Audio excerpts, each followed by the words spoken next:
حضرت عمر فاروق رضی اللہ تعالیٰ عنہ خادم سے کہنے لگے بوڑھی سے پوچھو. پوچھا اما السلام علیکم. وعلیکم السلام. اما کیا بات ہے؟ تو اما کہنے لگی جاؤ دوڑو, تمہیں کیوں بتاؤں, دیہات کی سیدھی سادی بی بی, جاؤ بھاگ جاؤ. کہا نہیں اما مہربانی کرو, اندر تو آنے دو. بڑی منت کے بعد اما مانی. عمر فاروق عام آدمی نہیں جس سے دنیا کامتی ہے. حضرت عمر اندر گئے. اما کیوں پریشان ہو؟ تو اما کہنے لگی تمہیں کیوں بتاؤں, میرا اپنا دکھ ہے. چل اما بتا دے, تیری مہربانی. اما کہنے لگی میں ایک بیوہ ہوں, بے اولاد ہوں, کوئی میرا سہارا نہیں. مجھے عمر فاروق سے بڑی شکایت ہے. میرے اوپر 25 دینار کا قرضہ چڑھ گیا ہے اور 3 دن ہو گئے میں نے روٹی نہیں کھائی, اور عمر نے میری خبر نہیں لی. حضرت عمر کو پتہ چل گیا اللہ وارث ہے, اس کا کوئی 2 4 10 ہزار ووٹ کوئی نہیں. ایک کو میکے سے 6 مربے نہیں لے کے آئی, ایک اکیلی تنے تنہا. اور بھائی جب اللہ کا خوف ہوتا ہے تو پھر انسان ان غریبوں کو بھی مناتا ہے. پھر ریڑی والے کی بھی اہمیت بڑھ جاتی ہے, پھر رکشے والے کی قدر بھی بڑھ جاتی ہے. حضرت عمر فاروق رضی اللہ تعالیٰ عنہ کہنے لگے اماں عمر سے شکوہ ہے؟ کہاں؟ جناب عمر کہتے ہیں میں نے ایک جملہ کہا تو اماں نے تو مجھے لاجواب کر دیا. میں نے کہا اماں عمر کو کیا پتا کہ تو بھوکی ہے اور مقروض ہے, اسے کیا خبر؟ تو اماں کہنے لگی کیا کہا تم نے؟ عمر کو خبر نہیں, اسے پتا نہیں. تو عمر سے کہو نا چھوڑ دے حکومت, اس کے حوالے کرے جو خبر رکھ سکتا ہے. کیوں بیٹھا ہے پھر؟ ہمارے حکمران کہتے ہیں ابھی میں صدمے میں ہوں, نکلوں گا تو بات کروں گا. نہ ادھر ادھر کی تو بات کر, یہ بتا کہ قافلہ کیوں لٹا. مجھے رہزنوں سے غرض نہیں, تیری رہبری کا سوال ہے. ہاں تجھے جواب دینا پڑے گا. حضرت سیدنا عمر فاروق رضی اللہ تعالیٰ عنہ سے اماں کہنے لگی نہیں خبر رکھ سکتا تو حکومت کیوں کرتا ہے, چھوڑتا کیوں نہیں؟ تو حضرت عمر کہتے ہیں میں کانپنے لگا. دوڑے گئے جناب عمر. میں نے کہا اس اماں کا 6000 ووٹ نہیں کہ اس کی قدر کی جائے. یہ اماں کوئی بہت آکسفورڈ یونیورسٹی کی ڈگری ہولڈر نہیں کہ اس کی بات مانی جائے. کہ لاوارث اور بیوہ بی بی. عمر دوڑے گئے, گھر سے اناج کا تھیلا کندھے پہ رکھا, 25 دینار بھی لیے, پکا پکایا کھانا بھی لیا. خادم کہنے لگا حضور مجھے دے دے میں اٹھا لیتا ہوں. تو حضرت عمر فرمانے لگے چل وعدہ کر قیامت کے دن بھی میرا بوجھ اٹھائے گا. کہنے لگا جی نہیں وہاں نہیں اٹھا سکتا. فرمایا پھر آج بھی نہ اٹھا, مجھے ہی اٹھانے دے, یہ میرا بوجھ ہے تو مجھے ہی. اماں کے سامنے 25 دینار بھی رکھے. پھر اماں کو حضرت فاروق اعظم نے 2 مہینے کا راشن بھی دیا, پھر پکا پکایا کھانا بھی دیا. معمولی آدمی کی بات نہیں کر رہا, 24 لاکھ مربع میل کا حکمران. حضرت عمر مدینے میں بیٹھ کے کبھی للکار دیں تو کیسر و کسرا کی ٹانگیں کانپیں. جناب عمر فاروق رضی اللہ کھانا کھلا کے اماں چارپائی پہ تھی تو عمر نیچے بیٹھ گئے. کہنے لگے اماں چل عمر کو معاف کر دے, چل چل جانے دے, کوئی عرض نہیں, بیچارے کو پتہ نہیں چلا. تو اماں کہنے لگی تو نے پھر عمر کا ذکر چھیڑ دیا. بیٹے میرے گھاؤ بڑے گہرے ہیں, میرے زخم بڑے سخت ہیں, کلیجہ پھٹے تو تجھے دکھاؤں کتنی تکلیف میں ہوں. میں تو پکا ہوا پھال ہوں, کسی وقت بھی دنیا سے چلی جاؤں گی. میں نے عمر کو معاف نہیں کرنا. جب میں قبر میں جاؤں گی نا, نبی کریم علیہ السلام آئیں گے تو میں عمر کی شکایت کروں گی. میں کہوں گی حضور اس سے پوچھئے یا رسول اللہ بیوہ اور بوڑھی کا خیال ہی نہیں کیا. تو آپ کے غلام کہتے ہیں میں نے عمر کو کبھی اتنا روتے نہیں دیکھا جتنا آج روئے. کہنے لگے اماں عمر کو میں جانتا ہوں وہ کمزور ہے, یہ شکایت نہ لگانا, وہ کمزور ہے, مقابلہ نہیں کر سکے گا, یہ شکایت نہ لگانا, چل معاف کر دے. تو اماں کہنے لگی اچھا تو مجھے کچھ اچھا لگتا ہے, جا تیری خاطر عمر کو معاف کیا, تو پیارا لگا ہے, جا معاف کیا, تیری خاطر معاف کیا, تیری خاطر عمر کو معاف کیا. حضرت عمر فاروق کہنے لگے مجھے لکھ کے دو. کون اتنے جتن کرتا, کون؟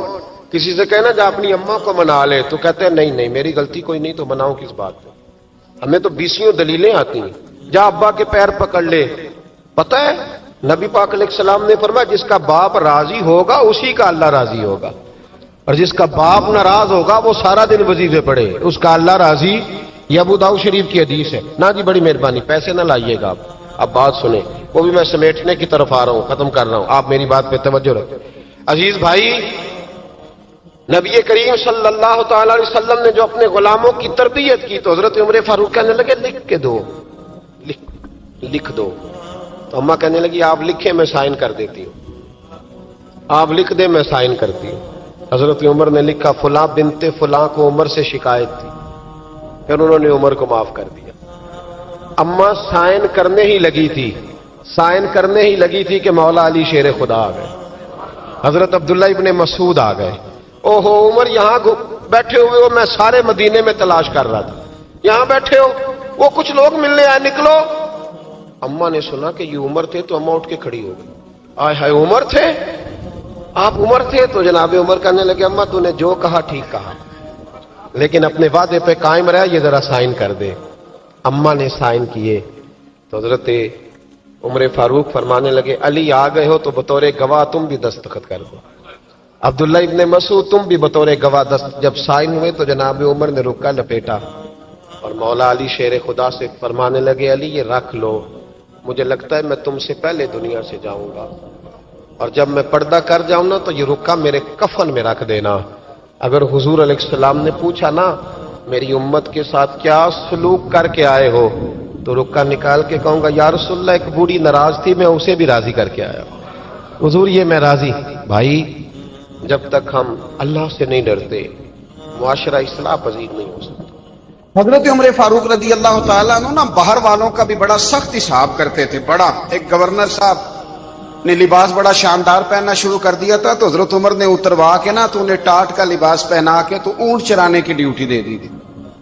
اتنا سخت احتساب کرتے. کسائی کی دکان پر بھی 1-2 گھنٹے کھڑے ہوتے تھے. جو آدمی مسلسل 2 دن گوشت خریدتا تھا نا فرماتے تھے اس کا ٹیکس بڑھا دو, لوگوں کو دال نہیں مل رہی اور یہ روز گوشت کھاتا ہے. حضرت فاروق اعظم اس کو جزیہ کہا جاتا تھا یا کچھ اور معاملات ہوتے تھے بڑھا دیتے تھے. مسلسل جو 2 دن آدمی گوشت کھاتا تھا فرماتے تھے مدینے میں غربت ہے, اگر یہ والا نظام تم کرو گے تو غریب لوگ کس کی طرف دیکھیں گے. لیکن اس سے زیادہ بڑھ کر جو ان کی زندگی کا معیار اور سٹیٹس تھا وہ یہ تھا کہ اپنے گھر کا خاص خیال رکھتے, خاص توجہ کرتے. ملک شام سے اور ایران سے کچھ لوگ آپ کی خدمت میں آئے تو وہاں سے کچھ کنیزیں بھی آئیں. ان کے بادشاہ پیغام لے کے شاہ ایران کی کنیز کو ملکہ نے کہا کہ نا حضرت عمر کی زوجہ کو دیکھ کے آنا ذرا کس طرح کی ہے. ہمارے ملک میں کیا کہتے ہیں خاتون اول, جی خاتون, باقی سارے دووں میں خاتون اول. ذرا خاتون اول کو دیکھ کے آنا.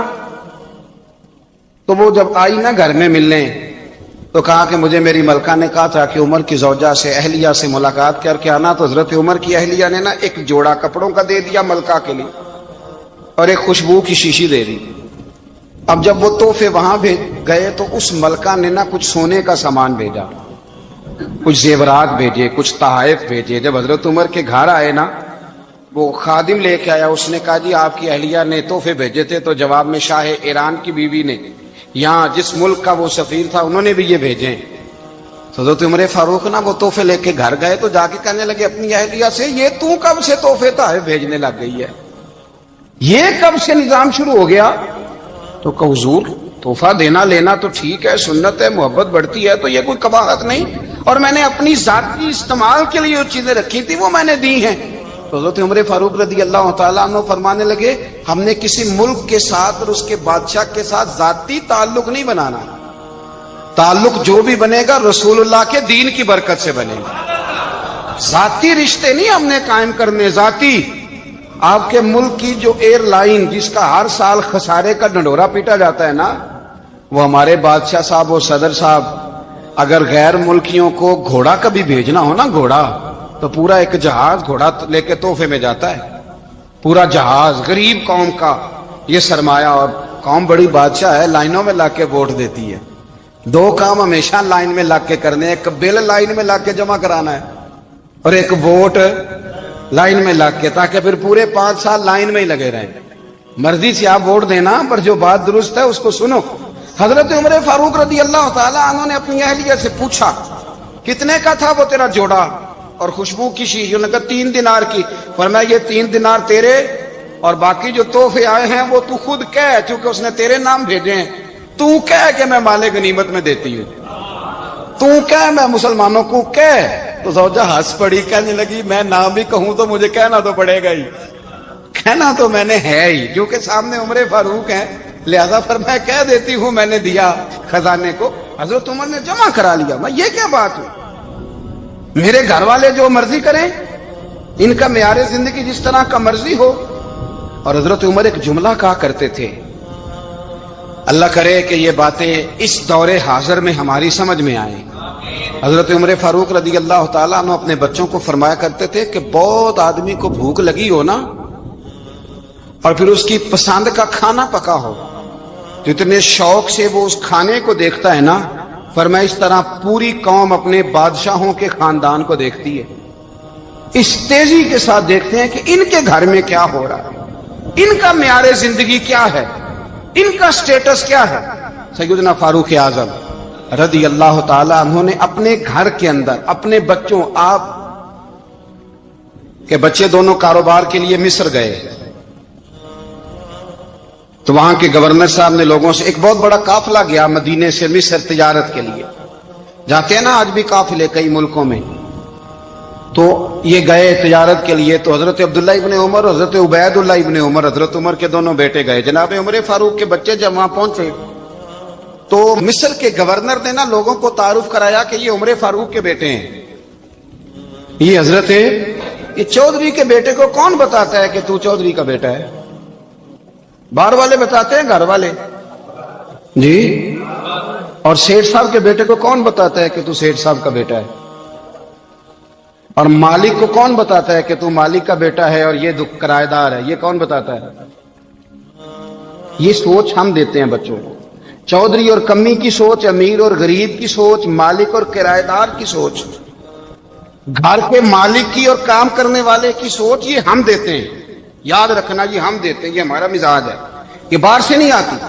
تو کوئی شہزادہ ہے، تو سیٹھ ہے، تو نواب ہے، یہ سوچ باہر سے نہیں آتی، یہ اماں سوچ دیتی ہے، اماں، یہ ابا سوچ دیتا ہے، اور پھر جب تباہی اترتی ہے تو اس کے ذمہ دار بھی باہر والے نہیں ہوتے، گھر والے ہوتے ہیں، گھر والے۔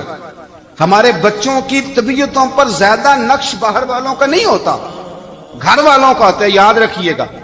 حضرت عمر فاروق رضی اللہ، بچے ہیں، شہزادے ہیں، وہ کاروبار کرنے گئے اور وہاں لوگوں نے بتایا گورنر صاحب نے کہ یہ فاروق اعظم کے بچے، امیر المومنین کے۔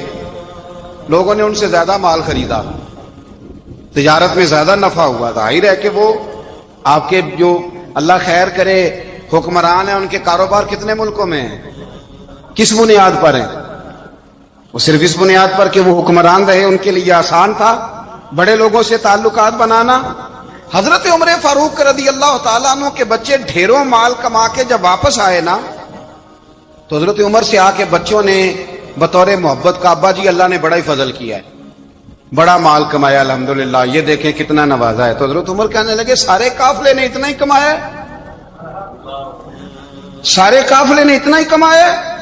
تو حضور نہیں، سارے قافلے نے اتنا نہیں کمایا، سب کو اتنا نہیں ملا، وہ تو وہاں گورنر صاحب نے لوگوں کو تعارف کرایا تھا کہ یہ عمر کے بچے ہیں، تو لوگوں نے پھر ہم سے بڑا ہی خریدا۔